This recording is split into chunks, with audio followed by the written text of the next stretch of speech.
দর্শক আপনাদের প্রত্যেককে স্বাগত বাংলাভিশনের বিশেষ আয়োজন পাবলিক পার্লামেন্ট অনুষ্ঠানে। আপনাদের সাথে আছে আমি মাহফুজুর রহমান এবং স্টুডিওতে আজকে আলোচনার জন্য উপস্থিত আছেন অধ্যাপক এম সিদ্দিকুর রহমান খান, ডিন কলা অনুষদ, ঢাকা বিশ্ববিদ্যালয়। আছেন ডাক্তার জাহিদুর রহমান, গবেষক, কলামিস্ট ও রাজনৈতিক বিশ্লেষক। আছেন আলতাফ পারভেজ, সিনিয়র সাংবাদিক ও গবেষক, এবং মাসুদ কামাল, সিনিয়র সাংবাদিক। কামাল ভাই, আপনাকে দিয়ে আলোচনাটা শুরু করতে চাই। আগামীকাল ঐক্যমত্য কমিশনের সাথে রাজনৈতিক দলগুলো চূড়ান্ত আলোচনাটা হবে এবং এখানে ঠিক আজকে বিএনপির স্থায়ী কমিটির সদস্য সালাউদ্দিন আহমেদ বলেছেন যে নির্বাচনের দিন আলাদা ব্যালটে গণভোটের মাধ্যমে জুলাই সনদের পক্ষে বিপক্ষে মতামত নেওয়া যায়। জুলাই সনদটা আসলে কীভাবে বাস্তবায়িত হবে, সাংবিধানিক বিষয়গুলো, সেখানে বেশ কয়েকটা অপশন ছিল। সেখানে একটা অপশন ছিল গণভোট। বিএনপির এই যে আজকে যে অবস্থাটা তারা জানালো, এর ফলে কি জুলাই সনদ বাস্তবায়নের পথে যে বাধাটা ছিল সেটা দূর হলো কিনা? এটা না, আমার কাছে আমি ঠিক বুঝলাম না। এটা আমার কাছে একটু কনফিউজিং মনে হচ্ছে। মনে করেন আপনার জুলাই সনদ কি একটা বিষয়? একটা বিষয় না, এখানে অনেকগুলি বিষয় আছে। তো ধরেন জুলাই সনদে রাজনৈতিক দলগুলো হয়তো মনে করেন 20টা বিষয়ে রাজি হয়েছে, ধরা যাক। আমি কথা বলতেছি। তো গণভোট মানে আমার মতামত নিচ্ছে। আপনি বলছেন যে এই 20টা বিষয় তুমি এভাবে বাস্তবায়ন করো। তো 20টা বিষয় সম্পর্কে আমার মতামতটা কি? তো আমার হয়তো এর মধ্যে মনে করেন 18টা প্রতি আমার একমত, আর 2টার ব্যাপারে আমার অমত। তো আমি গণভোটটা কীভাবে দেবো? সেক্ষেত্রে প্রত্যেকটা বিষয় অনুযায়ী যদি হয়, অনেক আগের কথা বলি আপনাকে। একটা পাকিস্তানে একবার যখন জিয়াউল হক ক্ষমতা ছিল, তখন জিয়াউল হক একটা গণভোট করছিল, আমার যদি মনে পড়ে। ওখানে গণভোটের বক্তব্য ছিল যে আপনি কি পাকিস্তানে ইসলামিক শাসন চান এবং আপনি কি জিয়াউল হককে প্রেসিডেন্ট হিসেবে চান, হ্যাঁ অথবা না। তার মানে আপনি যদি জিয়াউল হককে প্রেসিডেন্ট হিসেবে চান, তো আপনি ইসলামী শাসন চান, অথবা যদি ইসলামী শাসন চান, তার মানে আপনি জিয়াউল হককে চান। তো ইসলামী শাসন আর জিয়াউল হককে চাওয়া, এই দুটো কি সমার্থক? ওইটা নিয়ে ওই সময় আমার স্পষ্ট মনে আছে, আন্তর্জাতিক মহলে বিরাট আলোচনা হয়েছিল যে এটা কেমন গণভোট হলো। তো আমার এখানেও একই জিনিস। আমাদের নির্বাচন ব্যবস্থার অনেক বেশি পলিটিক্যাল পার্টিগুলো একমত হয়েছে। তারা হয়েছে, আমার তো কোনো আপত্তি নাই। আমি সেটার মধ্যে হই নাই, আমি বলতে পারি আমি রাজি না। কিন্তু যখন গণভোট হয়ে যাবে, তার মানে কি পুরো জাতির কাছ থেকে আপনি মতামত নিচ্ছেন। তো পুরো জাতির কাছ থেকে আপনি এইভাবে মতামত নিতে পারেন কেন? একাধিক আপনি একটা ইস্যু আনেন, যেমন উচ্চকক্ষ, একটা কথা আছে। উচ্চকক্ষ তো আমাদের সংবিধানে নাই। তো উচ্চকক্ষ বলতে পারেন, সংবিধানে কি আপনি উচ্চকক্ষ চান? আবার যদি বলেন আপনি কি সংবিধানে উচ্চকক্ষ চান এবং সেখানে পিয়ার পদ্ধতি চান, তাহলে কিন্তু দুটো ইস্যু এসে বললো যে আমি সংবিধানে উচ্চকক্ষ চাই কিন্তু পিয়ার পদ্ধতি চাই না ওখানে। হ্যাঁ, কাজে এইভাবে গণভোট কীভাবে হয় এটা আমার কাছে ভাই ক্লিয়ার না। যদি সালাউদ্দিন আহমেদ একমত হন তবু ক্লিয়ার না। কিন্তু গণভোটের তো একটা অপশন ছিল। জায়েদ ভাই, আপনার কাছে মনে হয় যে গণভোটের যে অপশনটা ছিল এটাতে বিএনপি রাজি হওয়াতে সমস্যার সমাধানটা হবে? আচ্ছা, এখানে আমি একটু একটা নিউজ, মানে বাংলাভিশনের যে পোর্টাল, সেখানে যে নিউজটা যেভাবে এসছে সেটা আমি একটু দেখছি। এখানে একদম খুব ক্লিয়ারলি তিনি বলছেন নির্বাচনের দিন আলাদা ব্যালটে গণভোটের মাধ্যমে জুলাই সনদের পক্ষে বিপক্ষে মতামত নেওয়া যায়, উইচ ইজ ভেরি ইম্পর্টেন্ট। মানে বিএনপি তার অবস্থান থেকে কিন্তু সরেনি, কারণ উনি এরপর বলছেন বৈধ প্রক্রিয়া ছাড়া সংবিধান পরিবর্তনের কোনো সুযোগ নেই। তার মানে আলাপটা যেটা ছিল সেটা হচ্ছে আমরা কিভাবে বাস্তবায়ন করব, কারণ আমরা এখনো তো আমাদের কনস্টিটিউশনের মধ্যে আছি। কনস্টিটিউশন আর্টিকেল 142 বলে দিয়েছে কিভাবে কনস্টিটিউশন অ্যামেন্ড করতে হবে। এটা একদম সোজাসাপটা। নানান ডিবেট আছে, স্ট্রাকচারাল চেঞ্জ করা যাবে না আর্টিকেল 142-র মধ্য দিয়ে। এটার জন্য তখন নানাভাবে গণপরিষদের আলাপ এসছে, তারপরে একটা কনস্টিটিউশনাল অর্ডারের কথা এসছে, গণভোটের কথা এসছে। সুতরাং আমি বিএনপির অবস্থানের কোনো পরিবর্তন আসলে দেখছি না। এখন অপিনিয়নের ক্ষেত্রে মাসুদ কামাল ভাই যেটা বললেন যে এখন অ্যাজ এ হোল তালিকা, ধরলাম যে নোট অফ ডিসেন্ট যেগুলোতে দেওয়া হয়েছে ওগুলো বাদ দিলেন আপনি, দিয়ে যেগুলো টিকে আছে সেগুলো আপনি দিলেন। দেওয়ার পর কি অ্যাজ এ হোল পুরো তালিকা ধরে আপনি রেফারেন্ডামে গেলেন, হ্যাঁ বা না? এর মধ্যে 5টায় আমি যদি অমত হই, আমি কি পুরোটাতে না দিয়ে দেবো নাকি হ্যাঁ দিয়ে দেবো? এটা আসলেই খুবই সারপ্রাইজিং একটা বিষয় এবং আমার কাছে মনে হয় এটা খুবই মানে লজিক্যাল হয়ে দাঁড়ালো না আর কি। তো যাই হোক, আমরা এখন জানি না, কারণ আগামীকাল যে বৈঠক হবে সেই বৈঠকে আসলে বাস্তবায়নের পদ্ধতি নিয়ে আলাপ আসবে। কিন্তু কমিশন তো 4টা ধরন বলেছিল, যে 4টা ধরনের উপরে, যে সাংবিধানিক, যে রাষ্ট্রপতির বিশেষ আদেশ অথবা সুপ্রিম কোর্টের অথবা গণভোট। মানে গণভোটটাও একটা অপশন ছিল। তখন কিন্তু তারা আসলে ক্লিয়ার করে না যে গণভোটটা আসলে কিভাবে হবে, প্রত্যেকটা ধারা ধরে ধরে হবে না পক্ষে বিপক্ষে।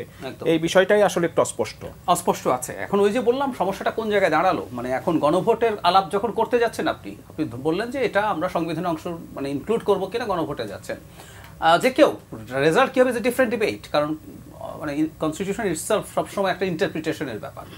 কোর্টে যদি আমি যাই, আমি গিয়ে যদি বলি আমার বর্তমান সংবিধান বলছে আর্টিকেল 142 অনুযায়ী আমার সংবিধানের পরিবর্তন হতে হবে, আর কেউ কেউ বলছেন স্ট্রাকচারাল চেঞ্জ হওয়া নাকি সম্ভব না, এটা খুবই আমাদের কনস্টিটিউশনে এটার মানে ডিফারেন্ট মানে একেবারে মানে অল্টারনেটিভ অপশনস আছে। ধরুন যখন ফ্রান্স তার মানে পার্লামেন্টারি সিস্টেম থেকে প্রেসিডেন্সিয়াল ফর্মে গেল, অন্তত তখন আমি ভুল না করলে এখন 5th রিপাবলিক চলে, ওরা নতুন করে কনস্টিটিউশন লিখে টিখে করেছে, কিন্তু আমরা তো আমাদের সংবিধানের মৌলিক স্ট্রাকচার পাল্টে দ্বাদশ সংশোধনীর মাধ্যমে প্রেসিডেন্সিয়াল ফর্ম থেকে আমরা পার্লামেন্টারি সিস্টেমে ঢুকে গেছি। সো আমরা অ্যামেন্ড করেই করেছি। তো আমরা আর্টিকেল 142 অনুযায়ী যদি বলি যে এই কাজগুলো কেন সংবিধানের পার্লামেন্টের 2/3 মেজরিটি দিয়ে করা হচ্ছে না, এই রিট হতে পারে। তো আমি ঠিক জানি না আসলে ওনারা কী রকমভাবে এটা করবেন, কারণ এই ডিবেটগুলো আছে। এবং একটা কথা মনে রাখতে হবে, এটা নিয়েও আমাদের এই যে কনস্টিটিউশনের যারা মানে খুবই স্পেশালিস্টরা আছেন তারা বিভক্ত। মানে কেউ কেউ বলছেন এই যে প্রেসিডেন্টের যে অর্ডার আমাদের ইতিহাস আছে, কিন্তু এটা আবার সংবিধানের উপরে হয়ে যাবে, থেকে যাবে, টিকে যাবে, এগুলো আবার অনেকে একটা মানে বিতর্ক রয়েছে। আলতাফ ভাই আপনার কাছে জানতে চাই, এসব ক্ষেত্রে আমাদের একটা অপশন তারপরে হয়তো আছে, আমরা যেভাবে সরকারের বৈধতা দিয়েছিলাম আর্টিকেল 106 অনুযায়ী রেফারেন্স দিয়ে একটা রেফারেন্স চাওয়া যেতে পারে যে আমরা এইভাবে করতে পারি কিনা। লেট দ্য আপিল মানে কালকের বৈঠকের পরে একটু স্পষ্ট হবে। আলতাফ ভাই আপনার কাছে তো একটু জানতে চাই যে এই বিষয়গুলোই প্রত্যেকটা বিষয় গণভোটে গেল, ফলাফলটা কি আসবে সেটার উপরে তো অনেক কিছু ডিপেন্ড করে। বিএনপি যদি মনে করেন যে কিছু কিছু জায়গায় বিএনপির যারা ভোটার তারা যদি মনে করে না আমি এই বিষয়ের সাথে একমত না, গণভোট হওয়ার পরে কি আর কোনো চেঞ্জ করার কোনো অপশন কি থাকবে? না, এখানে আমি একটু পিছন থেকে একটু দুটো কথা বলতে চাই। জুলাই সনদ বলা হচ্ছে এটা, এবং এইটা ঐক্যমত হয়েছে 84টার মতো বিষয়ে বলা হচ্ছে, এবং গণতন্ত্র মঞ্চ সহ আরও কিছু সংগঠন ঐক্যমতের জায়গাটা আরও বাড়ানোর চেষ্টা করছে। ধরলাম 90টা বা 100টা বিষয়ে ঐক্যমত হলো, কিন্তু খেয়াল করুন এই যে গণভোট হবে বা প্রেসিডেন্ট 106 ধারা অনুযায়ী একটা রেফারেন্স চাইবে বা গণপরিষদ হবে, মানে কোনো একটা পদ্ধতিতে এই জুলাই সনদটা অনুমোদন নিয়ে আলাপ হচ্ছে। এখানে একটা বড় প্রশ্ন হলো এই জুলাই সনদে জুলাইয়ের দাবি দেওয়াগুলোর বড় অংশই কিন্তু মিসিং। জুলাই সনদ তো বৈষম্য বিরোধী একটা সনদ হওয়ার ব্যাপার ছিল, সেখানে শ্রমিক, কৃষক, সংখ্যালঘু, আদিবাসী, দলিত, মানে যারা সমাজে সবচেয়ে বেশি বৈষম্যের শিকার তাদের ব্যাপারগুলো সবচেয়ে গুরুত্ব পাওয়ার কথা ছিল। কিন্তু ইতিমধ্যে যে 84+ বিষয়ে রাজনৈতিক দলগুলো ঐক্যমত হয়েছে সেগুলোই কিন্তু ওই সমাজের নিচু তলার মানুষগুলো নেই। এই হলো একটা ব্যাপার। দ্বিতীয়ত প্রশ্ন উঠেছে যে এই যে জুলাই সনদ একে কীভাবে আমরা বৈধতা দিব, কিভাবে ভবিষ্যতে এটা বাস্তবায়নযোগ্য করব। সেখানে আপনি যেটা বললেন 4টা পদ্ধতির আলাপ এসেছিল, যে প্রেসিডেন্ট একটা রেফারেন্স পাঠাবেন কোর্টে, উচ্চ আদালতে, আদালত বলে দিবে যে এটা কী করা যায়, অথবা গণভোট হবে, অথবা গণপরিষদ বিষয় হবে, অথবা রাষ্ট্রপতির বিশেষ সাংবিধানিক একটা আদেশ। হ্যাঁ, না, আরেকটা হলো ভবিষ্যতের পার্লামেন্টকেই সংবিধান সভা হিসাবে ঘোষণা দিয়ে। এর ভিতর বিএনপি গণভোটে এখন রাজি হচ্ছে। আমি বলবো বিএনপির দিক থেকে এটা একটা বড় ছাড়। যেই কি তারা কি বলেছে সেটা কালকে পরশু আমরা বিস্তারিত জানতে পারবো, কিন্তু মনে হচ্ছে বিএনপি নির্বাচন পেছানোর বা নির্বাচনকে বাধাগ্রস্ত করার সকল বাধা অপসারণ করার ব্যাপারে পজিটিভ। ফলে আপনি যেটা বললেন যে জুলাই সনদের বাধা বোধহয় অপসারিত হলো, আসলে বিএনপি জুলাই সনদ বাধাগ্রস্ত করতে চেয়েছে এমন কিন্তু মনে হয়নি, বরং মনে হয়েছে নতুন নতুন দাবি দেওয়া উত্থাপন করে অন্য অনেক দল কিন্তু জুলাই সনদকে একটা ডিফিকাল্ট করার চেষ্টা করে। অনেক দলই তো বিএনপিকে আসলে দায়ী করে, সবচেয়ে বড় দল বিএনপি। বাস্তব নিরপেক্ষভাবে দেখলে কিন্তু সেটা মনে হয় না। এখন বিএনপি যদি গণভোটে রাজি হয় সেটা হবে এরকম, হয়তো আমি বলছি ধারণা করছি যে যেসব বিষয়ে ঐক্যমত হয়েছে সেগুলোর বিষয়ে গণভোট যাবে, ঐক্যমত যেগুলো হয়নি সেগুলো নিয়ে রাজনৈতিক দলগুলো নির্বাচনী ইশতেহারের মাধ্যমে জনগণের কাছে যাবে, যেগুলো ঐক্যমত হয়েছে সেগুলো গণভোটে জনগণের কাছে পেশ করা হবে হ্যাঁ না ইত্যাদির জন্য। কিন্তু এখানে কারিগরি একটা সমস্যা আছে, সেটা হলো জনগণ একটা জাতীয় নির্বাচনের জন্য একটা ভোট দিবে, গণভোটের জন্য আরেকটা ভোট দিবে। এখন মনে করেন জাতীয় নির্বাচনে তারা এক মার্কাকে ভোট দিল, সেই মার্কার দল যদি গণভোটে বলে যে তুমি না ভোট দাও ওইখানে, তাহলে জনগণের জন্য এটা একটা ডিফিকাল্ট। আমি বলবো ভোটের কারিগরি দিকের জন্য এটা একটা বড় সমস্যা, এবং গণভোটে যেই প্রসঙ্গগুলো যাবে সেগুলো সম্পর্কে অনেকগুলো সম্পর্কে জনগণ অবহিত না, জনগণকে অবহিত করা হয় নাই। রাজনৈতিক দলগুলো জুলাই অভ্যুত্থানের পরপরই জুলাইয়ের বৈষম্য বিরোধী মূল দাবি দেওয়া বাদ দিয়ে পরস্পরকে ঠেকানোর জন্য অনেক নতুন নতুন দাবি তুলে এনেছে এবং জাতীয় ঐক্যমত কমিশন সেগুলোকে বেশ গুরুত্ব দিয়েছে। এখন জাতীয় ঐক্যমত কমিশন যদি সেগুলো জনগণের কাছে পাঠায়, জনগণ এত কিছু বুঝতে অভ্যস্ত নয়, তাদেরকে সেক্ষেত্রে কি একটা জটিলতা তৈরি হয় কিনা যদি সিদ্দিক স্যার আপনার কাছে জিজ্ঞেস করি। ধন্যবাদ আপনাকে। আসলে কথা এই জুলাই সনদ এবং আগামী যেটার কথা বললেন যে গণভোট, এগুলো নিয়ে আমাদের তিনজন বিজ্ঞ আলোচক তারা গুরুত্বপূর্ণ মতামত দিয়েছেন। জুলাই সনদ এখন আমাদের রাজনীতিতে একটা গুরুত্বপূর্ণ ইস্যু হয়ে দাঁড়িয়েছে এবং আগামী নির্বাচনের ব্যাপারেও এর একটা প্রভাব আমরা লক্ষ্য করছি। এখন এই যে একটু জুলাই সনদের বাস্তবায়ন নিয়ে কিন্তু আমাদের যিনি ঐক্যমত্য কমিশনের চেয়ারম্যান তিনি কিন্তু কিছুদিন আগে বলেছিলেন যে যে 4টির অপশন এবং এই অপশনগুলো তারা কোথা থেকে পেয়েছেন, বিশেষজ্ঞদের কাছ থেকে তারা মতামত নিয়েছেন এবং সেই মতামতের আলোকে এই সংবিধান জুলাই সনদ বাস্তবায়নের জন্য তারা যে 4টি পন্থার কথা বলেছেন এর মধ্যে আমরা মনে করতে পারি যে একটা গণপরিষদ গঠনের জন্য যে নির্বাচন, এটা এখন এই বাংলাদেশের বিদ্যমান রাজনীতিতে একটা অবাস্তব। আমাদের 3টি অপশন হাতে আছে। রাষ্ট্রপতির একটি সংবিধান আদেশের মাধ্যমে সেটা যদি করতে যাই একটা, আরেকটা হলো একটু আগে ওনারা যেটা বলেছেন এবং সবাই আমরা জানি যে রাষ্ট্রপতির মাধ্যমে রেফারেন্স পেয়ে 106-এর মধ্য দিয়ে সুপ্রিম কোর্টের গিয়ে, আরেকটা হলো আমাদের কি বলে যেটা নিয়ে এখন আমরা কথা বলছি যে একটা গণভোটের এই বিষয়টি নিয়ে ঐক্যমত্য কমিশন আগে থেকেই বলছিল যে নির্বাচনের একই দিনেই তারা একই ব্যবস্থাপনার মধ্য দিয়েও একটা রেফারেন্ডামের জাতির কাছে এই জুলাই সনদ হিসাবে তারা মতামত চাইতে পারে। বিএনপি এতদিন পর্যন্ত এই বিষয়টা নিয়ে স্পষ্ট করে কিছু না বললেও আজকে যেটি আমরা এখন আলোচনা করছি যে সালাউদ্দিন, আমরা যখন একটু আগে আপনাদের ইয়াতেও আমরা দেখে আসছি হেডলাইনের মধ্যেও এটা আসছে যে একই দিনে পক্ষে বিপক্ষে এটা কথাটা বলা হচ্ছে গণভোটের মাধ্যমে জুলাই সনদের পক্ষে বিপক্ষে আলাদা ব্যালটে সেটা নেওয়া যেতে পারে। এখন যেহেতু এই প্রশ্নটি আসছে, আগামীকাল যেহেতু ঐক্যমত্য কমিশনের সাথে বৈঠক আছে, আমার ধারণা এখন শেষ পর্যন্ত এই ধরনের আলোচনার মধ্যেই ঐক্যমত্য কমিশন এবং সরকারও যাবে এবং রাজনৈতিক দলগুলোর মধ্যে হয়তো এই ধরনের আলোচনাতেই যেতে হবে। এখন মাসুদ ভাই একটা খুবই ভ্যালিড প্রশ্ন উত্থাপন করেছেন যে আমরা 84টি ব্যাপারে এখানে ঐক্যমত্যের কথা মানে সংস্কারের প্রস্তাবনা বলা হয়েছে এবং সেগুলোর মধ্যে বলা হচ্ছে যে অধিকাংশ ব্যাপারে সব রাজনৈতিক দল ঐক্যমত্যে এসেছে, কিন্তু যে প্রশ্নগুলোর ব্যাপারে আমাদের মতানৈক্যতা আছে সেগুলো কিন্তু আমাদের রাষ্ট্রের এবং সংবিধানের মৌলিক প্রশ্ন এবং এই মৌলিক প্রশ্নগুলোর ব্যাপারে জনগণের মতামত কিভাবে নেওয়া হবে এবং সেইখানে গণভোটের কি হবে সেটা আমার ধারণা যে আলোচনার মধ্য দিয়ে একটা রূপরেখা বা একটা পন্থা হয়তো বের করে নিয়ে আসার চেষ্টা করা হবে। তবে বিষয় যাই হোক না কেন, আমার ধারণা এখন যে এই জুলাই সনদ বাস্তবায়নের জন্য যে সামনে যে আমাদের অপশন, সেই অপশনের মধ্যে হয়তো আজকে যেটি নিয়ে বিএনপি ছাড় দিচ্ছে বলে আমরা মনে করছি বা বিএনপি ঐক্যমত্য সেই দিকেই মানে শেষ পর্যন্ত যাওয়া হবে। গণভোট আমরা একটু কয়েকদিন আগে বা এনসিপির কাছ থেকে আমরা খুব জোরালোভাবে শুনছিলাম যে জাতীয় নির্বাচনের আগে আমাদের একটা গণপরিষদ কনস্টিটিউয়েন্ট অ্যাসেম্বলি, কিন্তু আমরা কিছুদিন ধরে কিন্তু এনসিপির কাছে ওই বক্তব্যটা আর ওই জোরালো ভাষায় আমরা শুনতে পাচ্ছি না। ফলে আমার ধারণা এবং এটি হয়তো সম্ভবত শেষ পর্যন্ত হবে যে যদি না হয় সেক্ষেত্রে কি হবে, জটিলতা যদি না হয় সেক্ষেত্রে কিন্তু আমাদের জটিলতা থেকে যাবে এবং শুধু জটিলতা থাকবে না, আমাদের জন্য একটা ভয়ঙ্কর একটা পরিস্থিতি অপেক্ষা করছে। যদি মাসুদ রহমান আপনার কাছে জানতে চাই যে জুলাই সনদ নিয়ে যদি রাজনৈতিক দলগুলো ঐক্যমত্যে না পৌঁছায় সেক্ষেত্রে পরিণতিটা আসলে কোন দিকে যাবে?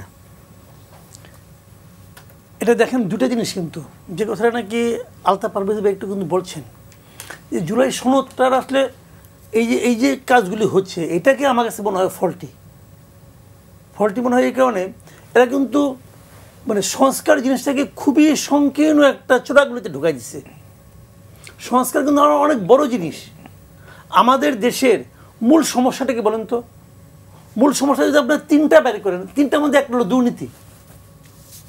তো দুর্নীতির বিষয়ে কোনো কী আমাদের আলোচনা হচ্ছে আপনি দেখেন, যে আলোচনাগুলো পলিটিক্যাল পার্টিগুলি করছে। ভাই আগামী ইলেকশনে তারা ইলেকশন করতেছে, ইলেকশন করে জিততে চায়, ক্ষমতায় যেতে চায়, মূল উদ্দেশ্যটা কি? দুর্নীতি করা। এটা সোজা হিসাব। বাংলাদেশের কোন পার্টি বলেন তো আপনি যে দুর্নীতি করার লক্ষ্য নিয়ে ইলেকশনে যায় না, তাহলে এত টাকা ইনভেস্ট করে কেন?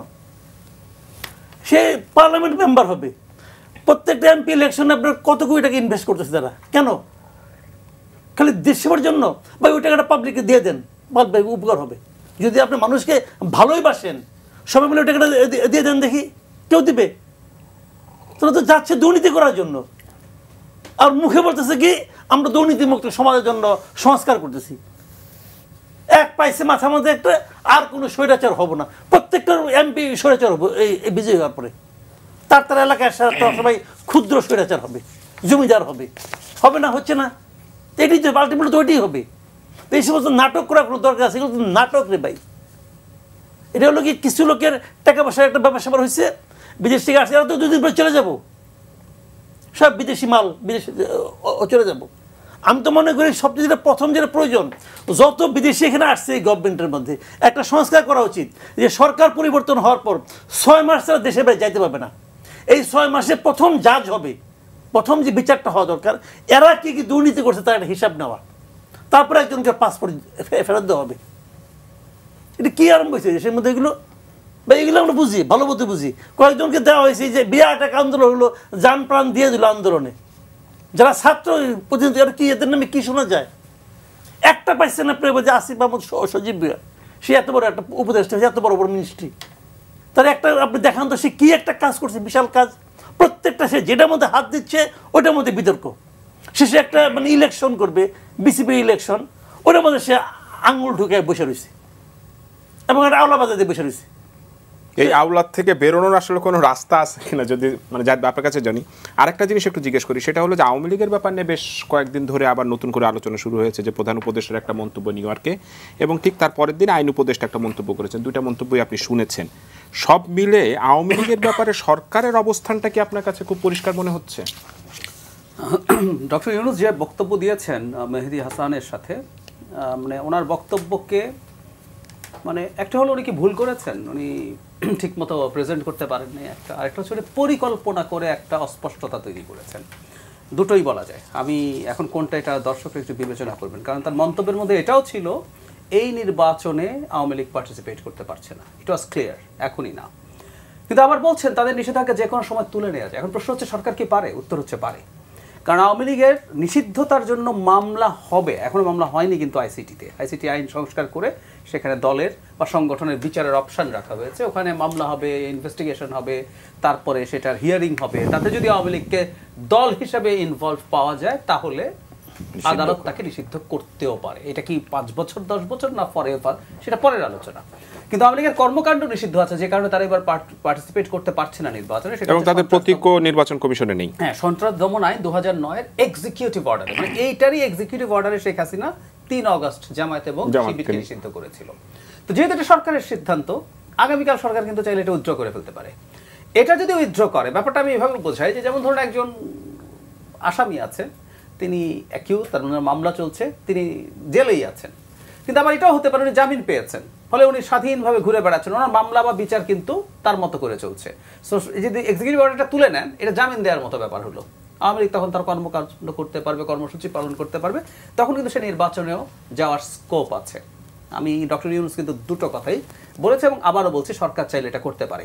বিচারের ব্যাপারটা সরকারের হাতে নাই, যখন ওটা বিচারের অধীনে চলে যাবে, সুতরাং এটাই, যদি এখন ওইটা বিচারের অধীনে যাওয়া শুরু হয় নাই। তো উনি একটা, ওই যে আমি এই যখন এটা অনেক আলোচনা হচ্ছিল, আমার কাছে খুব মনে হয় যে আমেরিকার একটা স্ট্র্যাটেজিক অ্যাম্বিগুইটি আছে তাইওয়ান প্রসঙ্গে। যখন জিজ্ঞেস করা হয় তাইওয়ান যদি অ্যাটাকড হয় চায়নাকে দিয়ে, তুমি কি করবা? আমেরিকা বলে না আমি তাইওয়ানের পক্ষে যুদ্ধ করব, আমেরিকা এটাও বলে না আমি যুদ্ধ করব না। সে পরিকল্পিতভাবে একটা অস্পষ্টতা তৈরি করে। আমার ধারণা ডক্টর ইউনূস এরকম একটা অস্পষ্টতা তৈরি করেছেন। এই অস্পষ্টতা তৈরি করে আসলে সরকারের লাভ কি হচ্ছে আমি নিশ্চিত নই, তবে আমি এইটুকু বলতে পারি, আমরা যদি বলি যে আওয়ামী লীগ যদি ফেরত আসে, কার লাভ কার ক্ষতি, তাতে আমার মনে হয় এই জিনিসটা মেলানো সহজ হবে। আওয়ামী লীগ যদি ফেরত আসে নির্বাচনে, সবচেয়ে বেশি ক্ষতিগ্রস্ত হবে জামায়াতে ইসলামী, কারণ আওয়ামী লীগের অ্যাবসেন্সে জামায়াতের আজকে যে ভয়েস তৈরি হয়েছে, আমি অনেক জরিপে দেখা যায় জামাতের নাকি বিএনপির সাথে নেক টু নেক টাইপের অবস্থা। আমি একেবারেই মনে করি না। আমি মনে করি এখনও জামাতের ভোট আওয়ামী লীগের অর্ধেকের বেশি হয়নি। এখন আওয়ামী লীগের সব কমার পরও যা ভোট আছে তার অর্ধেকও হয়নি জামাতের, বা ম্যাক্সিমাম অর্ধেক হবে। সো জামাত কিন্তু সিনারিও থেকে পাল্টে মানে সরে যাবে, এবং আওয়ামী লীগ এসে যখন হাজির হবে, আওয়ামী লীগ কি সব কিছু প্রধান বিরোধী দল হওয়ার প্রবাবিলিটি তৈরি হবে। নট অনলি দ্যাট, আওয়ামী লীগের অ্যাবসেন্সে দেয়ারস এ হাইপোথেসিস যে আওয়ামী লীগ বা ভারতও ইভেন চাইতে পারে যে জামায়াত এম্পাওয়ার্ড হোক। সো আওয়ামী লীগের অনেক ভোট, নানান একটা হলো লোকাল কারণ আছে, বিএনপির লোকজনের সাথে আওয়ামী লীগের সংঘাত আছে, মামলা আছে, আবার কেন্দ্রীয়ভাবে জামাতকে ভোট দিয়ে জামাতকে শক্তিশালী হিসাবে হাজির করার প্রবণতা থাকতে পারে, কারণ এর মধ্যেই জামাতের এই যে উত্থান ডাকসু নির্বাচন নিয়ে শশী থারুরের মতো, মানে আমি শশী থারুরকে স্ট্যান্ডার্ড হিসেবে ধরছি, উনি আর সব টিপিক্যাল ভারতীয় পলিটিশিয়ান না, কিন্তু শশী থারুরের মতো মানুষ এটা নিয়ে অ্যালার্ম বেল বাজিয়েছেন। জামাতের নায়েবে আমিরের বক্তব্য নিয়ে ভারতের টকশো হচ্ছে এখন, গাজওয়ায় হিন্দ টিন্দ হবে। সো জামাতকে যদি এম্পাওয়ার দেখানো যায়, আওয়ামী লীগ ভোট যদি আওয়ামী লীগ না থাকে, আওয়ামী লীগের ভোট টোট দিয়ে ভালো সিট টিট পাচ্ছে, তাহলে কিন্তু বিজেপির রাজনীতির জন্য খুব সুবিধা হয়। আমি একটু কামাল ভাই এই জায়গাটা আপনার কাছে আবার একটু জানতে চাই যে আওয়ামী লীগ ইস্যুতে সরকারের অবস্থানটা কি আপনার কাছে পরিষ্কার? পরিষ্কার, আমার কাছে পরিষ্কার। কিরকমের? যেমন এই সরকার আওয়ামী লীগকে নির্বাচন করতে দিবে না।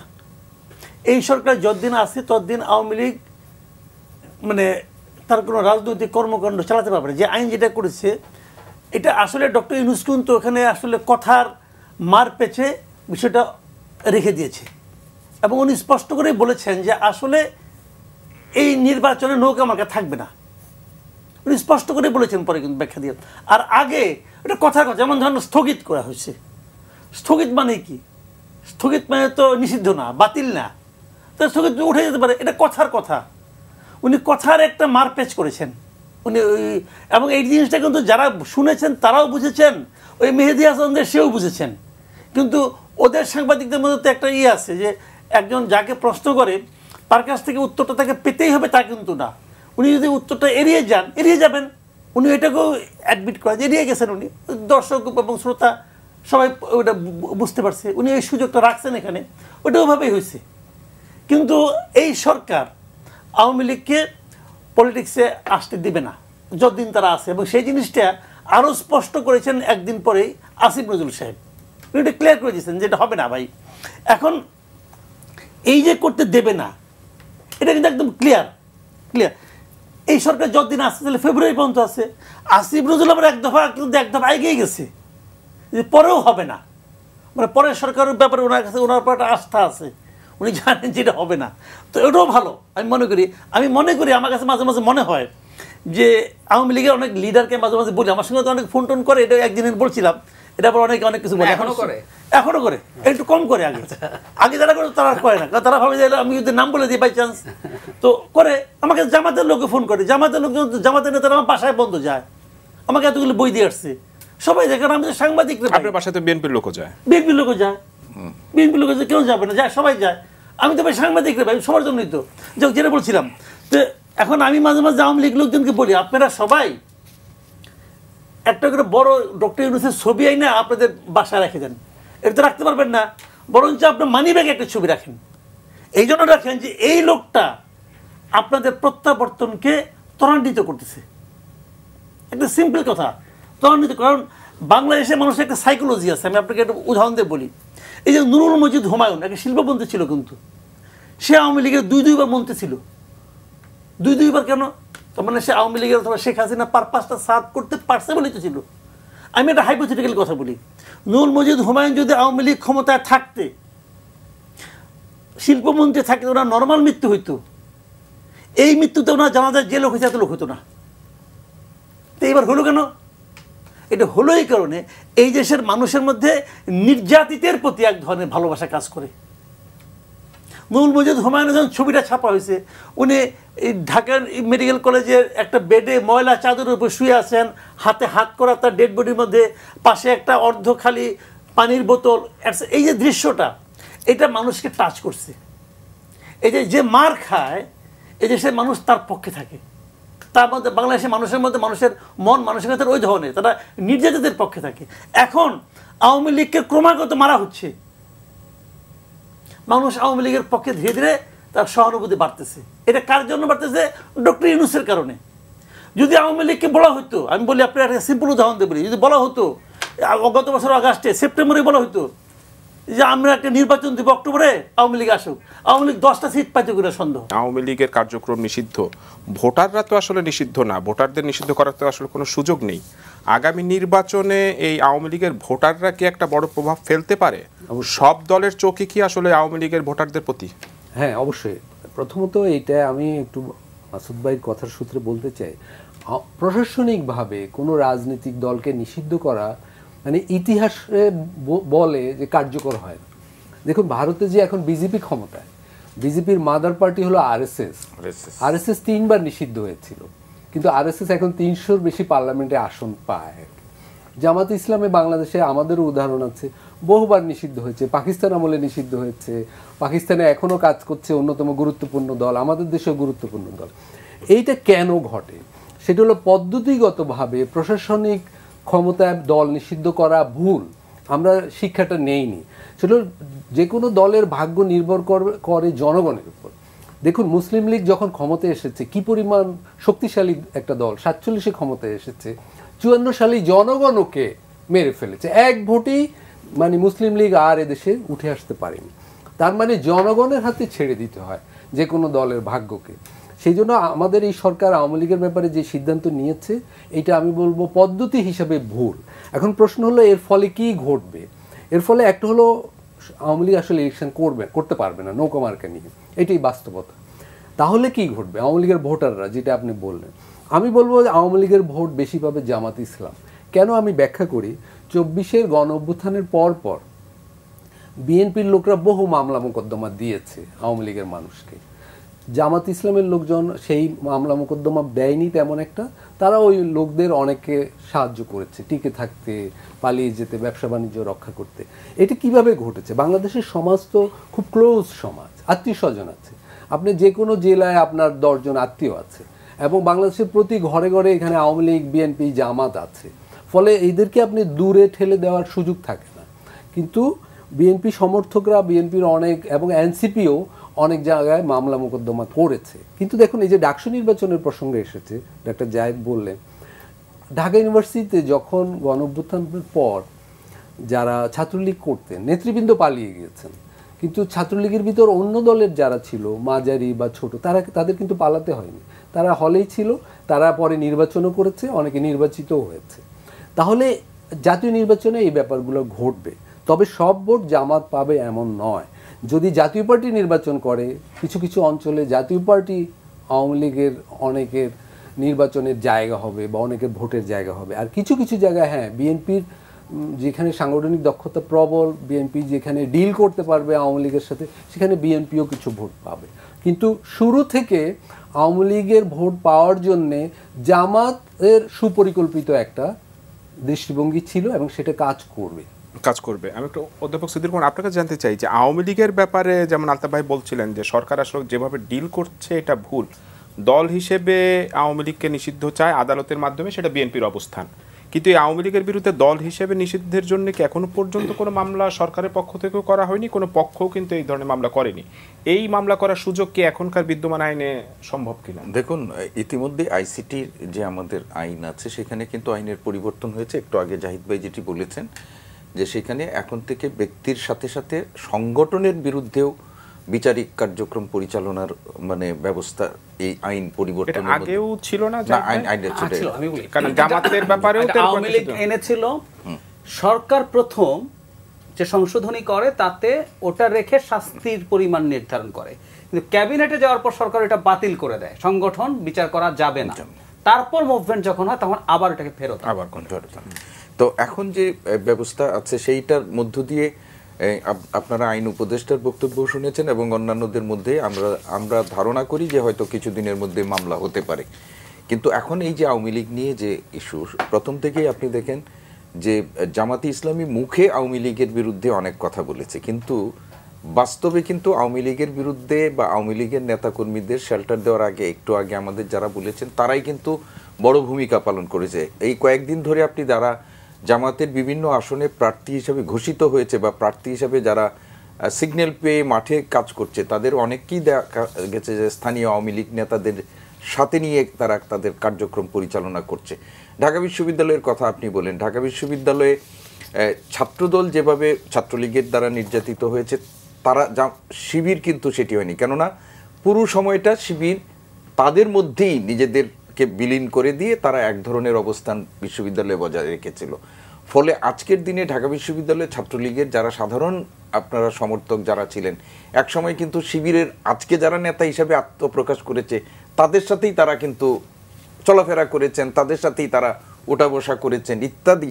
এমনকি আমাদের শিক্ষকদের মধ্যেও আমরা এখন একটা অংশকে দেখছি যারা নীল দলের সাথে খুবই সক্রিয় ছিল, এখন আমরা দেখতে পাচ্ছি যে তারা জামাতের রাজনীতির সাথে নাকি সম্পৃক্ত, এরকম একটা অবস্থা হচ্ছে এখন। এই যে রাজনৈতিক অঙ্গনে আওয়ামী লীগকে কেন্দ্র করে আমাদের রাজনৈতিক দলগুলোর যে অবস্থান, সেইখানে আওয়ামী লীগ কিন্তু ইতিমধ্যেই মাঠে তারা এক ধরনের সুবিধা পেতে শুরু করছে। আওয়ামী লীগের যারা সাধারণ নেতাকর্মী আছে, যারা এক বড় মাপের নাই, তাদেরকে দলে ভাগানোর জন্য প্রত্যেকেই কিন্তু এক ধরনের প্রচেষ্টার মধ্যে এখন ইতিমধ্যেই ঢুকে গেছে। দোষে তো আসলে সবাই দুষ্ট, সবাই আছেন। তবে আমরা এখন পর্যন্ত এই ক্ষেত্রে আমরা দেখতে পাচ্ছি যে জামাত একটা সুবিধাজনক, ওনারা যেটা বলেছেন সেটার মধ্যে আমরা দেখতে পাচ্ছি। কিন্তু যেটা আমার কাছে মনে হচ্ছে যে এইগুলো করেও শেষ পর্যন্ত যারা রাজনীতিতে বিশেষ সুবিধা নিতে চাচ্ছেন, এইগুলো তাদের জন্য বুমেরাং হতে পারে ভবিষ্যতে। এটা আমার কাছে যেটি মনে হয় যে তাদের জন্য এটা বুমেরাং হতে পারে। ঠিক এই জায়গাটা আমি যদি একটু মাসুকুল ভাই আপনার কাছে জিজ্ঞেস করি, যেটা বলছিলেন যে জামাত একটা সুবিধা পাবে যদি জাতীয় পার্টি নির্বাচনে আসে, সেক্ষেত্রে অনেকের ধারণা যে আওয়ামী লীগের ভোটগুলো আসলে জাতীয় পার্টিতে যাবে। আজকে জাতীয় পার্টির চেয়ারম্যান জি এম কাদের বলেছেন যে ফেব্রুয়ারিতে নির্বাচনের নামে একটা প্রহসন হতে যাচ্ছে, এবং উনি বলেছেন যে জাতীয় পার্টি সবসময় নির্বাচনে ছিল, এখনো নির্বাচনে যাবে, ওই প্রহসনের নির্বাচনেও তারা আসলে যেতে চায়। আপনার কি মনে হয় যে আগামী নির্বাচনে জাতীয় পার্টি নির্বাচন করতে পারবে? উনি যেটা বলছেন না, একটা প্রহসনের নির্বাচন হচ্ছে একটা আধা সরকারি দল নির্বাচন, সরকারি দলের সাথে আধা সরকারি দলের প্রতিদ্বন্দ্বিতা হতে, এই কথা উনি বলছেন আর কি। আসলে এগুলি হয়েছে জানেন কি, ওনার সমস্যার অন্য জায়গায়, ওনার কথাটা বেশি গুরুত্ব দিন না, দিন নেই কারণে উনি তো ওনার নিজেরই সন্দেহ আছে যে ওনাদের নির্বাচন করতে দিবে কিনা। এখন যদি আমার নির্বাচন করতে না দেয়, আঙুর ফল সবার কাছে টক লাগে। তো এটা উনি ওই লাইনে গেছেন আর কি। উনি অত যে জাতির জন্য চিন্তিত হয়ে গেছেন তা না। আবার ওইদিকে ওনার খালাতো ভাইরা খারাই গেছে, আনিসুল ইসলাম মাহমুদ টাহমুদ, এরা তো আবার সরকারি দল, কিন্তু এদের নিয়ে কিন্তু কারো কোনো মাথা ব্যথা নাই। তারা জাতীয় পার্টির নিষিদ্ধ যারা দাবি করতেছে, তারা কিন্তু জিএম কাদের এটা নিষিদ্ধ চায়। তারা কিন্তু আনিসুল ইসলাম মাহমুদ অথবা আপনাদের এই যে রুহুল আমিন হাওলাদার, এদেরটা নিষিদ্ধ চায় না।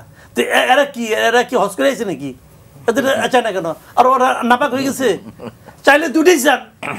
এরা হলো সরকারি জাতীয় পার্টি, আর ওটা হলো বেসরকারি জাতীয় পার্টি। ভাই এটা একবারে বলবো কি ভাই, এটাকে সার্কাস চলে যাচ্ছে, বুঝছেন? আর আমরা বললাম যে সার্কাসের দর্শক। হ্যাঁ, এই সব এইগুলি চলতেছে। বলেন আপনি, অথবা যে বলেন জামাত বলেন, অথবা এনসিপি বলেন, অথবা যে গণ অধিকার পরিষদ, যিনি মাত্র সিঙ্গাপুর থেকে আসলেন মায়ের মুড়ি খাইয়া, উনি বলেন, এরা কেউ কিন্তু আনিসুল ইসলাম মাহমুদ দিয়ে কিছু কয় না, কারণ ওটা ওনাদের খাওয়াতে ভাই লাগে আর কি। জানেন এটা কি বলবেন ভাই? তো এই দেশে এরা হলো দেশের দণ্ডমুণ্ডের কর্তা, এরাই তো হবে, যে নামগুলি বললাম, এরাই তো ক্ষমতায় যাবে, এরাই যাবে ক্ষমতায়। তো কি হবে অবস্থাটা বুঝে নিবার। কিন্তু জাতীয় পার্টি কি আগামী নির্বাচনে একটা বড় ফ্যাক্টর হতে পারে? নির্বাচন যদি জাতীয় পার্টি নির্বাচন করে, সবচেয়ে ক্ষতিগ্রস্ত হবে জামাত, সবচেয়ে ক্ষতিগ্রস্ত হবে জামাত। কারণ জামাত আওয়ামী লীগের অনেককে কিন্তু প্রশ্রয় দিচ্ছে, আশ্রয় দিচ্ছে। কিন্তু আওয়ামী লীগ এমন একটা দল, যদি চান্স পায় তাহলে তারা কিন্তু লাঙ্গুলা দিয়ে ভোট দিবে, দাঁড়িপাল্লা দিবে না। এটাকে রিয়েলিটি। এবং এমনও হতে পারে অনেকে লাঙ্গুল নিয়ে দাঁড়ায় যাবে। হ্যাঁ, সেটা তো অলরেডি জাতীয় পার্টির অনেকে দাঁড়ায় যাবে, মেয়র অলরেডি বলেছে। এবং যে জিনিসটা হবে আলটিমেটলি, তখন ক্ষমতায় যাওয়া তো দূরে থাক, ওনারা দ্বিতীয় পার্টি মানে প্রধান বিরোধী দল হইতে পারবে কেন, এটা নিয়েও সন্দেহ আছে। জামাতের কথা বলতেছি। কাজেই জামাত ভাই পিয়ার মিয়ার যাই বলুক, এটা কিন্তু ইম্পর্টেন্ট না। ইম্পর্টেন্ট হলো জাতীয় পার্টিকে নিষিদ্ধ করতে হবে। ওদের মূল দাবি আলটিমেটলি ওখানে যায়, কিন্তু ঠেকবে। ঠিক, বিএনপিও এই জায়গায় একটা কৌশলী ভূমিকা নিয়েছে। ডাক্তার জাহিদ, আপনার কাছে একটু জানতে চাই, এই যে জাতীয় পার্টির আর একটা অংশের কথা বললেন আনিসুল ইসলাম মাহমুদরা, আজকে জাতীয় পার্টির চেয়ারম্যানই বলেছেন যে জাতীয় পার্টিতে থেকে যারা আওয়ামী লীগের এজেন্ডা বাস্তবায়ন করেছে তাদেরকে দল থেকে বহিষ্কার করে দেওয়া হয়েছে। মানে উনি বলতে চেয়েছেন যে ওরা নেই, এখনকার যে জাতীয় পার্টি, এই জাতীয় পার্টি সবসময় শেখ হাসিনার সমালোচনা করতো, মশিউর রহমান রাঙারাই ছিলেন দোসর। তো এই যদি হয় জাতীয় পার্টির বর্তমান অবস্থা, এই দল কি আসলে নির্বাচনে আসতে পারবে? যেটা আমি মাসুদ ভাইয়ের জিজ্ঞেস করব। এটা আসলে একটা পলিটিক্যাল ক্যালকুলেশনের পার্ট। মানে আমরা খুব এথিক্স বলি, স্বৈরাচারের দোসর টোসর ইত্যাদি ইত্যাদি, তখনই বলতাম, আবার একটু যোগ করি, মানে জাতীয় পার্টি স্বৈরাচারের দোসর আপনার 1 বছর 1.5 বছর পর মনে হলো হঠাৎ করে in a fine morning. Awami League নিষিদ্ধের জন্য যখন আপনি মুভমেন্ট করছেন, সব একই প্যাকেজে জাতীয় পার্টি 14 দল দালাল সব একসাথে নিষেধ করে দেন। জামাতের যে মূল মাথা ব্যথা জাতীয় পার্টি, তার একটা প্রমাণ দেই আপনাকে। আওয়ামী লীগ যখন নিষিদ্ধ হচ্ছে, নিষিদ্ধ নিয়ে হাসনাত আব্দুল্লাহ গেলেন, জামাত অফিসিয়ালি কোনো স্টেটমেন্ট দেয় নাই। জামাতের 2-1 নেতা, আমার একজনের কথা ক্লিয়ারলি মনে আছে, জনাব শফিকুল ইসলাম মাসুদ গেছেন, উনি বলছেন আমি ব্যক্তিগতভাবে এসেছি। শাহবাগে যে জমায়েত, সেখানে ছাত্র শিবির গেছে, স্লোগান দিয়েছে, জামায়াত গেছে, কিন্তু তারা অফিসিয়াল স্টেটমেন্ট দেয় নাই নিষিদ্ধ করো। কিন্তু জাতীয় পার্টি নিয়ে জনাব তাহের সকাল বিকাল স্টেটমেন্ট দিচ্ছেন, প্রধান উপদেষ্টার সাথে দেখা যেদিন করতে গেলেন সেদিনও জাতীয় পার্টি নিষিদ্ধ নিয়ে দাবি জানিয়ে আসলেন। এখন আমরা তাহের সাহেবকে যদি প্রশ্ন করি, জাতীয় পার্টি খারাপ সন্দেহ নাই, ওরা কোলাবোরেটর, কিন্তু ওকে আওয়ামী লীগের চাইতে খারাপ। তো আপনি আওয়ামী লীগ নিষিদ্ধকরণের জন্য এত আওয়াজ তোলেন নাই, আপনি আওয়াজ তুলছেন জাতীয় পার্টি নিয়ে। আওয়ামী লীগের জন্য আওয়াজ তোলে নাই কেন? আওয়ামী লীগ যাওয়া জামাতের জন্য খুবই ভালো হয়েছে, তখন কিন্তু ইন্টারন্যাশনাল কমিউনিটির খুব চাপ ছিল আওয়ামী লীগ থাকতে হবে। তো ও বিরাগ ভাজন হতে চায় না, সে রাদার আমার অঙ্কটা এরকম, এনসিপিকে সামনে ঠেলে দিয়েছে, তখন এনসিপির উপরে জামাতের যথেষ্ট প্রভাব ছিল, তোমরা করো, লোক আমরা সাপ্লাই দেবো, আমরা এটা নিষেধ করে দিই। তো এটা আসলে এরকম একটা খেলার ঘুঁটিতে পরিণত হয়েছে এবং অনিবার্যভাবে আমি এখন যদি বলি পরিস্থিতি এরকম দাঁড়ালো, জাতীয় পার্টি মাঠে থাকা বিএনপির জন্য ভালো। খুব খারাপ শোনাচ্ছে, আমি এথিক্স সরিয়ে রেখে যদি ক্রুড পলিটিক্সের কথা বলি, এই যে জামাত আজকে এত বেশি নিজে এম্পাওয়ার্ড মনে করছে, বিরাট দল মনে করছে, তার এটা মুহূর্তেই শেষ হয়ে যাবে। এবং আমি মনে করি, সত্যিকার অর্থেই মনে করি, আওয়ামী লীগের যে মানুষ, যেহেতু দল হিসেবে তারা পার্টিসিপেট করতে পারবে না এবার, আওয়ামী লীগের তো মানুষজন প্রার্থী হতে চায়, তারা ভোট দিতে চায়। মানে পাকিস্তানের পিটিআই এর যেমন স্বতন্ত্র হয়ে তারা ইভেন জেনারেল যে সিট, তারা কিন্তু মুসলিম লীগের চেয়ে বেশি সিট পেয়েছিল। তো ওরা, ধরুন আমি এভাবে বলি সরাসরি, কারণ গোপালগঞ্জের সিটগুলোতে বা ওর আরও কিছু সিট আছে, কোনো দলের পদে ছিলেন না, কিন্তু মানুষ জানেন যে এই কলেজ টিচার আওয়ামী লীগের খুবই বড় সমর্থক নেতাদের সাথে ছিলেন। সো এই মানুষ দাঁড়ালে সব জায়গা থেকে স্বতন্ত্রও জিতে যাবেন। তো তারা যদি লাঙ্গলে দাঁড়ায়, প্লাস অন্যান্য জায়গায় যেখানে তারা জিতবে না, হয়তো জাতীয় পার্টি দাঁড়ালো, সেখানে তারা লাঙ্গলকে ভোট দিতে বললো। সো এইগুলো যদি ঘটে তাহলে তো আসলে রিয়েল চ্যালেঞ্জের ব্যাপার। এখন আমরা চাই বা না চাই, এবং খুবই অবিশ্বাস্য এই সিদ্ধান্তটাও কি দ্রুত আসা উচিত না যে জাতীয় পার্টি নির্বাচনে থাকবে কি থাকবে না? আমি মনে করি সরকার দল নিষিদ্ধের পক্ষে নেবেন। আমাদের প্রধান উপদেষ্টা একাধিকবার বলেছেন আওয়ামী লীগকেও তিনি নিষিদ্ধ করতে চান না। সর্বশেষ তিনি ওই যে ইন্টারন্যাশনাল ক্রাইসিস গ্রুপের সাথে আলোচনা, আমি একদম ক্লিয়ারলি মনে করতে পারি, উনি বলেছেন যে আমরা কেউ না তাদেরকে নিষিদ্ধ করা, তারা নির্বাচনে আসবে কি আসবে না এটা তাদের সিদ্ধান্ত। আচ্ছা, এখানে একটু অফ টপিক হলে একটা কথা একটু বলে রাখি, আওয়ামী লীগের কর্মকাণ্ড নিষিদ্ধ করা নিয়ে কিন্তু একটা প্র্যাকটিক্যাল প্রবলেম আছে, আপনারা খেয়াল করেছেন কিনা জানি না। মানে ধরুন শেখ হাসিনা পতন এবং পালিয়ে যাওয়ার পর আওয়ামী লীগ মাঠে নেমে মিছিল করছে, আওয়ামী লীগ মাঠে সমাবেশ করছে। আমি আবারও বলি যে উচিত হবে নিষিদ্ধ না হলে তাদের সেই রাইট আছে, আমি সেই সব রাইটের পক্ষেও কথা বলেছি, কিন্তু এই পোস্ট আপরাইজিং শেখ হাসিনা যা করে চলে গেছে, তারপর মাঠে আওয়ামী লীগের এই কর্মসূচিগুলো পালিত হচ্ছে, তারা তাদের যে স্লোগান দিয়ে জনগণকে নিপীড়ন করেছে সেই স্লোগান দিয়ে এখন আবার মিছিল করছে, এটার কিন্তু একটা প্র্যাকটিক্যাল দিকও আছে। সেই জন্য আমার কাছেও মনে হয়েছিল যে আওয়ামী লীগের বিচার হওয়া পর্যন্ত তার কর্মসূচির উপরে একটা নিষেধাজ্ঞা কোর্টের কাছে চাওয়া উচিত ছিল। এটা কিন্তু এই যে যেভাবে এক্সিকিউটিভ অর্ডার দিয়ে করেছে সেভাবে না, কোর্টের কাছে চাওয়া উচিত ছিল। এটা শুধু আইসিটি আইন না, পলিটিক্যাল পার্টি অর্ডিন্যান্স 1978 বা 79 যেটা আছে, সেখানেও কতগুলো জিনিস আছে যেটা করলে দল বাতিল হতে পারে, ওগুলো নিয়ে আপনি কোর্টের কাছে এটার অর্ডার চাইতে পারতেন। যাই হোক, জাতীয় পার্টি প্রসঙ্গে যেটা বলছি, এটা শেষ পর্যন্ত আসলে শক্তি পরীক্ষায় প্রমাণিত হবে। বিএনপি কিন্তু অলরেডি তার স্ট্যান্স নিয়েছে যে কোনো দল নিষিদ্ধের পক্ষে তারা না। আমি বুঝতে পারি তারা বুঝতে পেরেছেন এই মুহূর্তে জাতীয় পার্টি কতটা ইম্পর্টেন্ট, কারণ জাতীয় পার্টি মাঠে না থাকলে এরপর যদি জামাত বলে আমি নির্বাচনে যাব না, সেক্ষেত্রে নির্বাচন আসলে কার সাথে জামাতের সাথে এনসিপি আর ইসলামী আন্দোলনের সবাই যদি যোগ হয়ে যায়, বিএনপিকে মারাত্মকভাবে ব্ল্যাকমেইল করা সম্ভব। তো সুতরাং তারা তাদের শক্তি প্রয়োগ কিন্তু আমরা এই অক্টোবর নভেম্বরের মধ্যেই দেখবো জাতীয় পার্টি নিষিদ্ধ করার জন্য এই শক্তি প্রয়োগের মাধ্যমে আসলে এটা ডিসাইডেড হবে। সেই শক্তি প্রয়োগ আসলে শেষ পর্যন্ত কোন দিকে যায় আসলে সেটা দেখার বিষয়। আলতাফ ভাই, আপনার কাছে একটু জানতে চাই যে জিএম কাদের আজকে আরেকটা কথা বলেছেন যে নিরপেক্ষ সরকারের অধীনে নির্বাচন দিতে হবে। এই সরকার কি নিরপেক্ষ না? যেই পার্টি নির্বাচনে যেতে পারবে কি পারবে না সেই সিদ্ধান্তই এখনো হয়নি, সেই মানে সেই দলটি এখন নিরপেক্ষ সরকারের দাবি করছে। না, এটা দেখুন, সরকারের নিরপেক্ষতা নিয়ে তো এনসিপির অনেকেও মন্তব্য করেছে বিভিন্ন সময়, এবং এনসিপির সাথে সংশ্লিষ্ট একজন বড় নেতা সম্প্রতি বলেছেন যে প্রশাসন তাদের কথা শুনছে না, প্রশাসন আওয়ামী লীগ বিএনপি এবং জামাতের অধীনে উপদেষ্টা এইটা, এবং এইটা নির্বাচনের আগে আগে সব দল প্রশাসনকে প্রভাবিত করার জন্য চাপে রেখে কিছু সুবিধা আদায়ের জন্য এগুলা বলবে। কিন্তু জাতীয় পার্টি নিষিদ্ধের ব্যাপারে আমি একটা জিনিস শুধু যুক্ত করতে চাই। দেখুন, জাতীয় পার্টি নিষিদ্ধের পক্ষে মূল যুক্তি কি?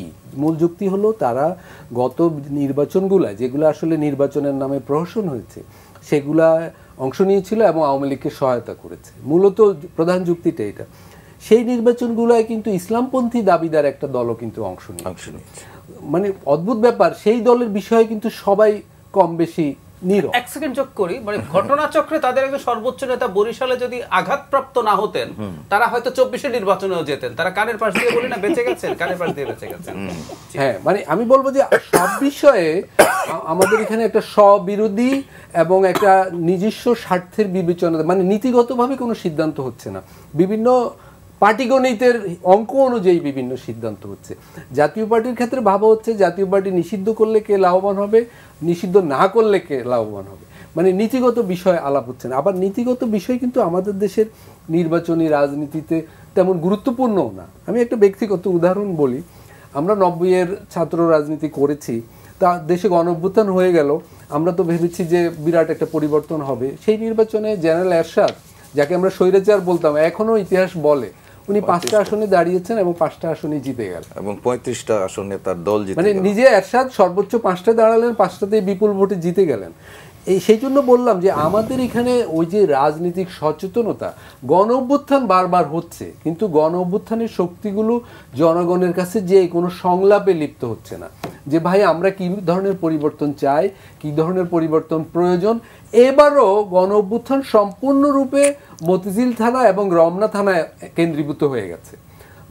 এখন আপনি যদি এই যে 24-এর গণ অভ্যুত্থানের রূপকল্প কোনো গাইবান্ধা জেলা বা নোয়াখালী জেলায় খুঁজে পাবেন না, কারণ সরকার সেই চেতনাটা বা গণ অভ্যুত্থানের সাথে যুক্ত রাজনৈতিক দলগুলোও সেই চেতনাটা জেলা পর্যায়েও নিতে পারেনি, নিচের দিকে তো বটেই।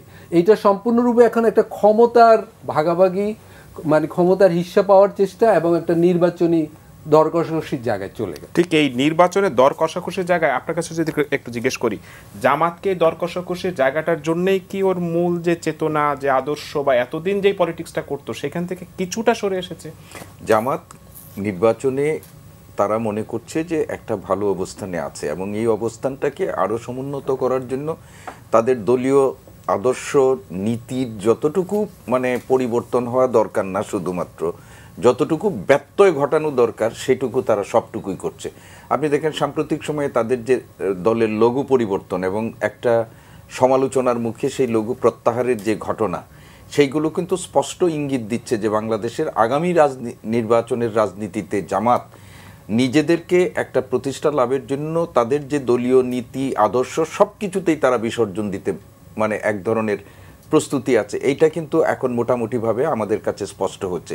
সাম্প্রতিক সময়ে আপনি দেখেন জামাতের নেতাদের আগের বক্তব্য এবং বর্তমান বক্তব্যের মধ্যে, বিশেষ করে আমাদের ধর্মীয় সংখ্যালঘুদের সম্পর্কে আগে তাদের যে অবস্থান ছিল, এখনকার অবস্থান, আমি ব্যক্তিগতভাবে মনে করি না যে এটা তাদের মানে ওই বড় অবস্থানগত বা আদর্শিকগত অবস্থান থেকে পরিবর্তন না, বরং একটা নির্বাচনী কৌশলগত অবস্থান হিসাবে তারা এখান থেকে পরিবর্তনের মধ্য দিয়ে এসে জনগণকে, বিশেষ করে ভোটারদেরকে আকর্ষিত করার জন্য এক ধরনের কর্মকৌশল, রাজনৈতিক কৌশল তারা গ্রহণ করেছে। কিন্তু রাজনীতিতে দর কষাকষিতে তাহের সাহেব বোধহয় আজকে না কোন দিন না গোলাম পারওয়ার সাহেব বলেছেন যে আগামী নির্বাচনে দর কষাকষি তারাও করছেন, যে প্রয়োজনে তারা 100 আসন মানে সমঝোতা হলে 100 আসন তারা ছাড় দিতে পারেন। কাদের সাথে ছাড় দিবেন সেই ব্যাপারে স্পষ্ট করে না বললেও তারা কিন্তু বলেছেন। কয়েকদিন আগে মির্জা ফখরুল ইসলাম আলমগীরের বরাতে কিন্তু এক ধরনের একটা দর কষাকষির বক্তব্য এসেছিল এবং সেখানে পরবর্তীতে বিএনপির কাছ থেকেও আমরা দেখেছি যে মানে এই অবস্থানটা থেকে সরে গিয়েছেন এবং জামাতের পক্ষ থেকেও তারা একটা প্রতিক্রিয়া ব্যক্ত করেছেন। কিন্তু অন্দরমহলে যে আমাদের বাংলাদেশের রাজনৈতিক চরিত্র, সেখানে দর কষাকষি বিভিন্ন জনের মধ্যে হবে না এরকম না, এবং যে ইতিমধ্যেই শুরু হচ্ছে না এটা আমি মনে করি না, হচ্ছে। এবং সেটা আমরা কিছুটা দেখতে পাচ্ছি, কিছুটা হয়তো পর্দার অন্তরালে সেইগুলো ইতিমধ্যেই শুরু হচ্ছে। আরেকটা জিনিস আপনারা যেটা বলছিলেন আমিও ওনাদের সাথে একটু যুক্ত করতে চাই। দেখেন জাতীয় পার্টির ইস্যুতে বিএনপির যে অবস্থান, সেই অবস্থান আমরা আরেকবার দেখেছিলাম যে রাষ্ট্রপতিকে মানে ক্ষমতাচ্যুত করার জন্য সেই সময় কিন্তু আমাদের দেশে অনেকেই যারা অভ্যুত্থানের শক্তির পক্ষে তখন বিএনপিকে কিন্তু সমালোচনা করেছিল খুব, কিন্তু রাষ্ট্রপতির অপসারণটা সেই সময় কিন্তু বিএনপির একটা অবস্থানগত কারণে শেষ পর্যন্ত আর সুবিধা করতে পারে না। জাতীয় পার্টির ইস্যুতেও আমার ধারণা যে একদিকে সরকার তো যাবে না, আর অন্যদিকেও বিএনপি একটা শক্ত অবস্থান এখানে তারা নিবে এবং সেটা তাদের নিজেদের স্বার্থেও নিবে। আপনি দেখেন বিএনপি কিন্তু একটা বলছে যে আওয়ামী লীগের যখন নিষিদ্ধকরণ ইয়ার ব্যাপারেও হয়েছে, সেই সময় কিন্তু বিএনপি এই যে সরকারের মানে আপনার ইয়ার মধ্য দিয়ে নির্বাহী ক্ষমতা প্রয়োগের মধ্য দিয়ে, সেখানেও কিন্তু বিএনপি বলেছে যে এটাকে আমরা সমর্থন করি না।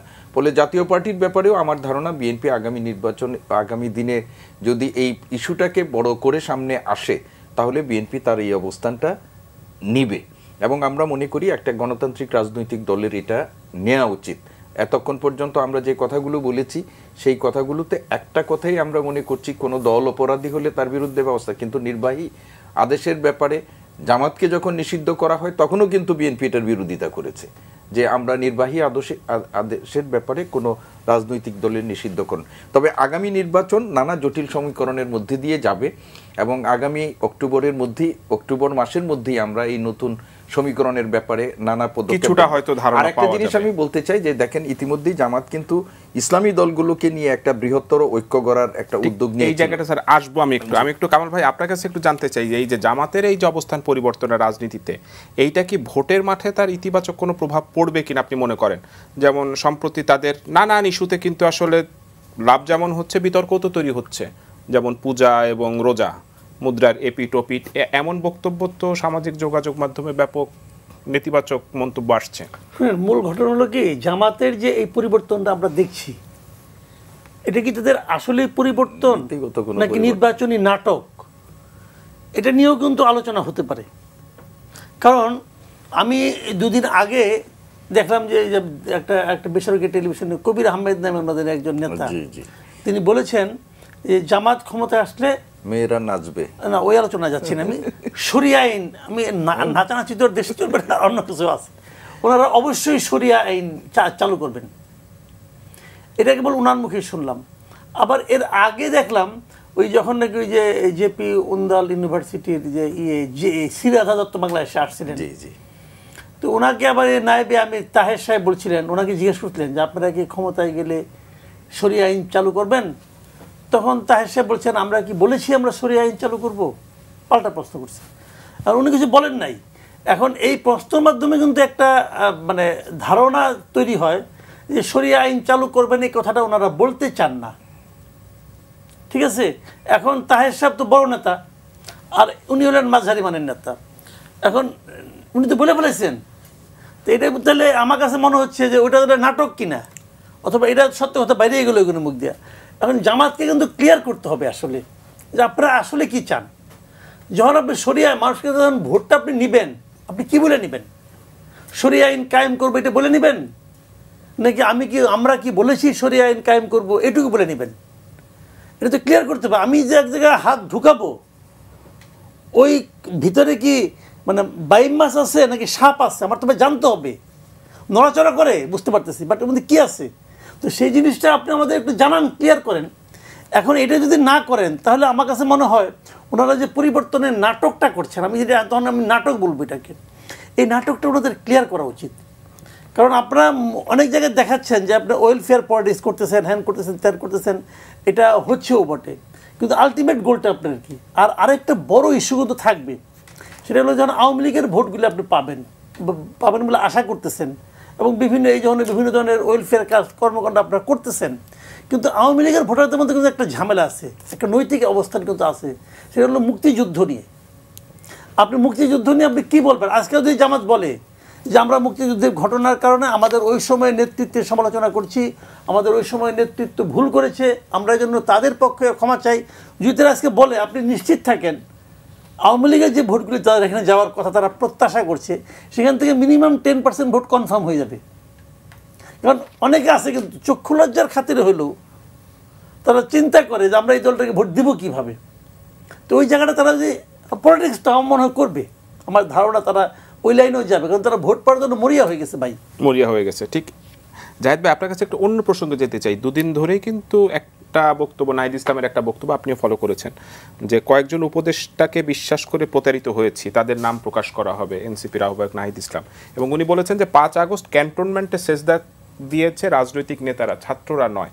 এই সময় খুব সিগনিফিক্যান্ট। আসলে উপদেষ্টারা কি ধরনের প্রতারণা করতে পারে নাহিদ ইসলামের সাথে, এবং এই বোধোদয়টা কি ওনার উপদেষ্টা পদ থেকে পদত্যাগের পরে, না ওই সময় আসলে প্রতারণার শিকার হয়েছিলেন? মানে উনি যথেষ্ট অস্পষ্ট কথা বলছেন। এখন প্রতারণা কীরকম হতে পারে আমি একটা উদাহরণ দিই, মানে সবই তো প্রতারণা। ধরুন একজন, আমি নাহিদ ইসলামের ক্ষেত্রে কথাটা বলছি, একটা প্রতারণার উদাহরণ দিই। একজন চোরের সাথে পুলিশের একটা আন্ডারস্ট্যান্ডিং হয়েছে, ওকে ধরবে না, তাকে টাকা পয়সাও দিয়েছে, কিন্তু পুলিশ সামহাও ওই চোরকে ধরে ফেলছে। এখন চোরেরও তো মনে হবে পুলিশ প্রতারক, আমার সাথে প্রতারণা করেছে। সো প্রতারণার খুবই ওয়াইড স্প্রেড একটা আলাপ হতে পারে। উনি এত স্পষ্ট কথা বলেছেন। এখন আমরা যদি এভাবে বলি, এই ছাত্র উপদেষ্টা বা ছাত্ররা বাইরে যারা আছেন তাদের কোনো ভেস্টেড ইন্টারেস্ট ছিল, তাত্ত্বিকভাবে বলছি, সেগুলো কোনো উপদেষ্টা সেটা হতে দেন নাই, তাই তাদের কাছে বিট্রেয়ার মনে হয়েছে। কিন্তু ওনার বক্তব্যে খানিকটা ছিল যে জুলাইয়ের যে চেতনা, এগুলো তারা ট্রেড অফ করেছেন, করে তারা ব্যক্তিগত লাভালাভ নিশ্চিত করেছেন, এই ধরনের কথাবার্তা বলেছেন। তো মোদ্দা ব্যাপারটা হচ্ছে এই যে ওনারা যদি ঠিকঠাক মতো না বলেন তাহলে আসলে আমরা বুঝবো না। এবার সেনাবাহিনী বা ক্যান্টনমেন্টের আলাপে যদি আসি, আসলে ঘটনা যেটা হয়েছে বাংলাদেশে ওই সময় সেনাবাহিনীর একটা খুবই, এবং রাজনৈতিক নেতারাও আমি মনে করি খুবই গুরুত্বপূর্ণ একটা রোল প্লে করেছেন। বাংলাদেশে 5 আগস্ট পরবর্তী সময়ে একটা চেষ্টা ছিল এই গণ অভ্যুত্থানকে বিপ্লব হিসাবে ঘোষণা করে একটা বিপ্লবী সরকার তৈরি করে, যেখানে এনাদেরকে আমরা পরবর্তীতে প্রচুর দেখেছি। একজন খুবই গুরুত্বপূর্ণ পাবলিক ইন্টেলেকচুয়াল আলোচিত, উনি বলেছেন, কিছু গুরুত্বপূর্ণ সোশ্যাল মিডিয়া ইনফ্লুয়েন্সার্স রিপিটেডলি বলেছেন, এখনো বলছেন। ইনফ্যাক্ট তারা তো এখন বলে যে বিপ্লব বেহাত হয়ে গেছে, আবার বলছে, আবার এখনো আবার চেষ্টা করা যেতে পারে। ফরাসি বিপ্লবের 10 বছরের হিস্ট্রি নিয়ে আসে, সেই গণ অভ্যুত্থান মাত্র বিপ্লবের শুরু, 10 বছর ব্যাপী ফরাসি বিপ্লব বাংলাদেশে তারা করবেন। সো ওই সময় যেহেতু ওই চেষ্টাটা ছিল, এবং এখন তারা হয়তো ফিল করছেন একটা নির্বাচনের দিকে যাচ্ছে, এবং তারা ক্ষমতায়, তাদের দল যেটা দাঁড়িয়েছে, ছোট তথ্য দেই একবারে শেষ দিকে এটা যোগ করে ফেলি। জাতীয়ভাবে তো তেমন কিছু করবেন না, তাদের কিছুটা ভালো করার কথা ছিল ডাকসুতে, এবং ওখানে যিনি ভিপি প্রার্থী ছিলেন তাদের হয়ে জনাব কাদের, মানে অত্যন্ত সিগনিফিক্যান্ট একটা ফেস এই মুভমেন্টের, 9 দফা দেয়া কাদের, এবং তার বিরুদ্ধে তেমন কোনো মেজর অভিযোগও নাই অনিয়মের, অনেকের বিরুদ্ধে যেমন আছে, কিন্তু উনি হেরেছেন। ওনার আসলে ওনার বন্ধুদের কুকীর্তি বা অপকীর্তির জন্য হেরেছেন, এবং বেশ কম ভোট পেয়ে হেরেছেন। এখন তারা যখন দেখছেন তাদের আসলে ভবিষ্যৎ খুব বেশি থাকছে না, তারা এই ধরনের বক্তব্য দিচ্ছেন। দিয়ে আমরা যেটা করি সবসময়, যে আমাদের দায় চাপিয়ে দেওয়া, দায় চাপিয়ে। আলতাফ ভাই, আপনি কি মনে করেন যে নাহিদ ইসলামের এই বক্তব্যটা এক ধরনের দায় চাপানোর বক্তব্য? 1 মিনিটে যদি আমি যদি বলি যে প্রধান উপদেষ্টা এবং উপদেষ্টা মণ্ডলীকে কারা নিয়োগ করেছে? ছাত্ররাই তো, বৈষম্য বিরোধী ছাত্র আন্দোলন নিয়োগ করেছে। এই নিয়োগের সময় বা বাছাইয়ের সময় আন্দোলনের অন্যান্য শক্তিগুলোর সাথে তারা আলোচনা করেছেন কি? ফলে এখন এই উপদেষ্টা পরিষদের পারফরমেন্স নিয়ে যে কোনো ধরনের বক্তব্য রাখার আগে এনসিপি নেতৃত্ব, বৈষম্য বিরোধী ছাত্র আন্দোলনের নেতৃত্বের আত্মসমালোচনা করা উচিত। এবং আপনি যেটা বললেন, এটা বিপ্লব ছিল না, এটা ঠিক আছে, গণ অভ্যুত্থান ছিল, এবং গণ অভ্যুত্থান প্রকৃতই বেহাত হয়েছে। কারণ গণ অভ্যুত্থানের পরে যে গ্রাফিতিগুলো লেখা হয়েছে, সেগুলো যদি একটা একটা করে যাচাই করেন, তার কিছুই বাস্তবায়িত হয়নি। এই না হওয়ার জন্য অবশ্যই বৈষম্য বিরোধী ছাত্র আন্দোলন নেতৃবৃন্দ, যারা নিজেরা মাস্টার মাইন্ড কথাটা উপভোগ করেছেন বা যেটা দেশে বিদেশে বলা হয়েছে, সেটার তো দায়িত্ব তাদের নিতে হবে। স্যার 1 মিনিটে যদি আমি যদি বলি, সেটা হলো রাজনৈতিক, নাহিদ ইসলামের এই বক্তব্যের মধ্য দিয়ে একটা রাজনৈতিক হতাশার বহিঃপ্রকাশ ঘটেছে। দেখুন, তিনি কিন্তু উপদেষ্টার মতো লোভনীয়, যেটা আমাদের, উনি এখন যাদের বিরুদ্ধে অভিযোগ করছেন এবং তার সাথে যারা সহযোদ্ধা হিসাবে ছিলেন, উপদেষ্টা পদে থেকে তারা যে অবস্থানের মধ্যে আছেন, একটা ভবিষ্যৎ রাজনৈতিক দল, এবং যেটিকে তারা মনে করেছিল বাংলাদেশের রাজনীতিতে একটা তৃতীয় শক্তি হিসেবে তারা আবির্ভূত হবে, সেই রাজনৈতিক দলের যে বর্তমান পরিস্থিতি এবং সেই দলের প্রধান হিসাবে তার মধ্যে যে হতাশা কাজ করছে এখন, আমার ধারণা সেই হতাশার বহিঃপ্রকাশ ঘটেছে তার এই বক্তব্যের মধ্য দিয়ে। তিনি হিসাব মিলিয়েছেন তার অন্য সহযোদ্ধারা কেমন আছেন, এবং সেইখানে তার যে পাওয়া বা প্রাপ্তির অবস্থান, সেটা তাকে আহত করে থাকবে, এবং সেটা থেকেই তিনি এই ধরনের একটা বক্তব্য দিয়েছেন বলে আমার মনে হয়। আমার সময় একেবারেই শেষ। আপনাদের 4 জনকে অসংখ্য ধন্যবাদ। দর্শক, এতক্ষণ দেখছিলেন পাবলিক পার্লামেন্ট অনুষ্ঠান। আজকের মতো এখানেই বিদায় নিচ্ছি। সবাইকে ধন্যবাদ।